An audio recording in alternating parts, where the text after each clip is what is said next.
a little bit shaky because you haven't really got that there, and then you got to start later on, which is much more harder. That's why when you're in the beginning of a relationship, it feels like a whirlwind. It's because the limerence has to kick in so that you are drawn to that person. You feel what I'm saying to you? Right? 4 to 6 hours is a lot of time. I don't think he's full of it. I think there's something deeper that he may not be revealing. I don't think he's full of it at all. I don't think he's full of it. I think that there's something deeper that he might be revealing. He's very present now, but it's given I'm gonna be avoidant. Okay? He's very present now, but it's given I'm gonna be avoidant. It's given that kind of energy. And I may be wrong. But the way that Meika is looking at it, I can see that she wants to care for him. You know what I mean? And when I see that care for him, either you're kind of a secure attachment, or potentially you might even be an avoidant attachment, which means that could be a situation where there's a cycle of chasing him in order to make yourself feel like the avoidant and the anxious person always get into a cycle, and the cycle that they get into is I'm going to chase you every time you separate from me. So if he takes 4 to 6 hours to reply to you, you're going to apply more pressure because what you want to do is make sure that he's not abandoning you. And when you get him, you draw him back in. But once you get him and you draw him back in, he starts to feel overwhelmed again. He goes back out again. And it becomes a cycle of you chasing the person throughout. Now, I'm not saying this necessarily actually is. We don't know 100%. They haven't shown us enough on the show.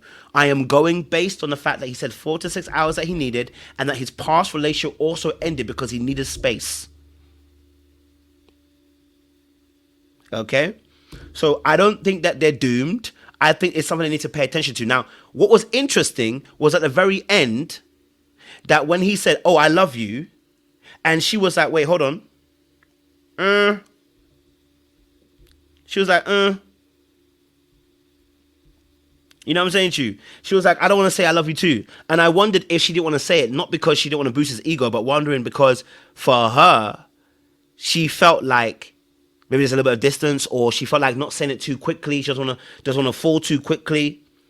You know what I mean? So I don't know. You know, we're gonna have to wait and see how that's gonna play out. I don't know how that will play out and effectively. Do you know what I'm saying to you? Yeah. So, all right, cool. We'll leave them because I think that was it. I mean, I'm glad they chose each other at the bridge. I think they actually have some potential here.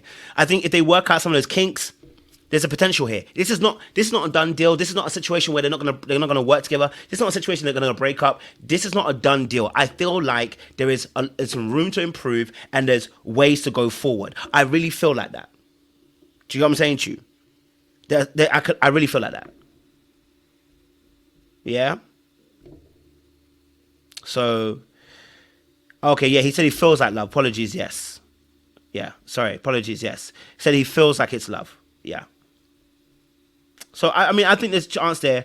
I think what was interesting, can I be honest? Oh, last point. Can I say this? I don't want to make a heavy judgment. I want to be fair, but I want to be critical. I want to be aware. I want to be cautious. So hear me out on this point.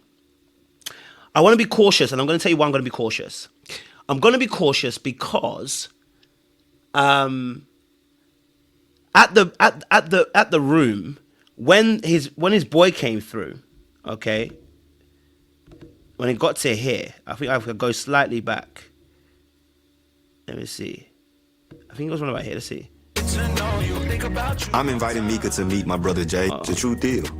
I feel like it's a strong connection, but I'm not sure. You just want me to read her? Yeah, well, you see it now. You better see some hams. Birmingham, 2 hams. Okay, so I don't know if this is them being cheeky. I don't know if the edit is doing them dirty. I don't know if I don't know if they didn't put on the full scope of the conversation, and they might be doing them dirty. But the fact that they highlighted his comment about you gonna see some hams and not about how great she is. And look, I mean, later on in the conversation, it might have been, do you know what I mean?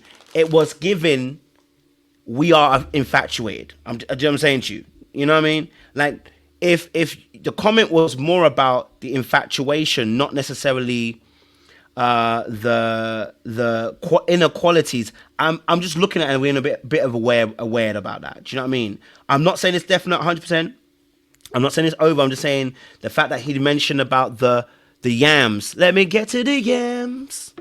Sweet yams. You know what I mean? Like, when you mention that comment, I'm just being a little bit careful. I'm not saying it's definite because it might have been edited. He might have said some more.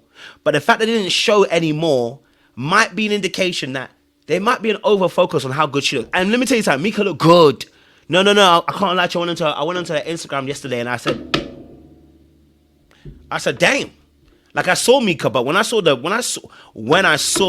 me get to the yams. Sweet yams.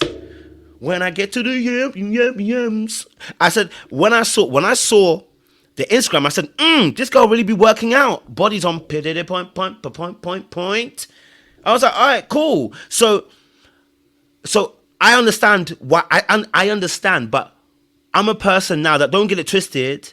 I can see the beauty in women, but I'm saying that when I'm talking to my boy about why I like somebody, I'm more focused on the fact that, bro, her inequalities are this, and this. Like, if I like you and I tell somebody, I'm telling them at my stage now, at 32, I'm telling you now that I'm not going to be talking about, let me get to the yams.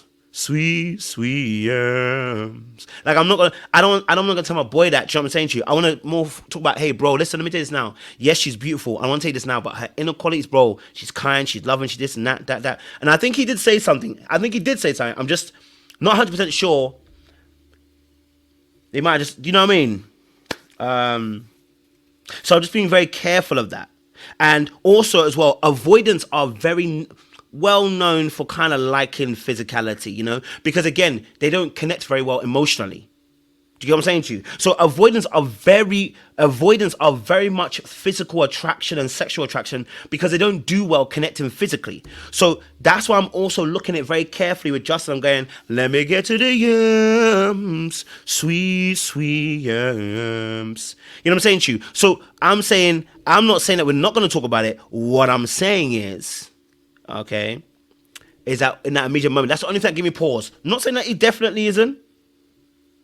Okay, I'm not saying it's not definitely. I'm just saying that it just made me think about it. Okay, all right, cool. We're gonna go to the next one now. We're gonna leave Justin and Anthony alone. We're gonna get to Alonzo and Patrice. I know you want to get to Chaz and that. Listen, we're gonna get there. Okay, we're gonna get there. We're gonna get there. Chaz plus Patrice. Okay, all right. Let me take it there, okay? No. I'm not saying, okay, let me make it clear. I'm not saying that you don't mention the physical. That's not what I'm talking about. As a man, we mention the physical. What I'm saying is that because I didn't get to hear, maybe he said it on the bridge, so that's why. Because I didn't really get to hear that in the immediate moment with his boy, I was a little bit concerned. Not that it's not a red flag per se. It's just I'm a little bit concerned because when you're talking to your boy, the difference between the boys and the men is what they say to their boys. When I'm talking to my boy and I'm serious about relationship and I'm serious about love and I'm serious about marriage, when I talk to my boy about a situation, I'm not talking about the yams. But like I said, that was just that clip. He may have said some other things previously that I missed, but I was just a little bit paused for concern because he was talking to his boy there, and they highlighted that. So that's all. That's all I'm trying to say to you. I'm not saying, you know what I mean. So, I'm being very cautious about that. Do you know what I'm saying to you? It's not that it's not an immediate red flag. It's cautiousness that as a man, I'm expecting you, I'm saying to you that when you are describing your woman, it's about the inequalities. You can say she's a beautiful or she's a baddie, but let me tell you this now, bro, her inequalities, family. Because when you're ready to marry, you're thinking about the emotional qualities that she brings to the table, not her booty. Okay? And her booty is crazy. I can't lie to you. All right, cool. Cool. Let me get some water. And let me just do this quickly. First and foremost, let me just say this. Look, we're gonna get onto Chaz. I said Chaz Patrice. No, sorry. I apologize. Alonso and Patrice. Sorry. I lied to you. I'm sorry. It's not Chaz. It's Alonso and Patrice. I apologize. Sorry. I've lied to you guys. I got you excited.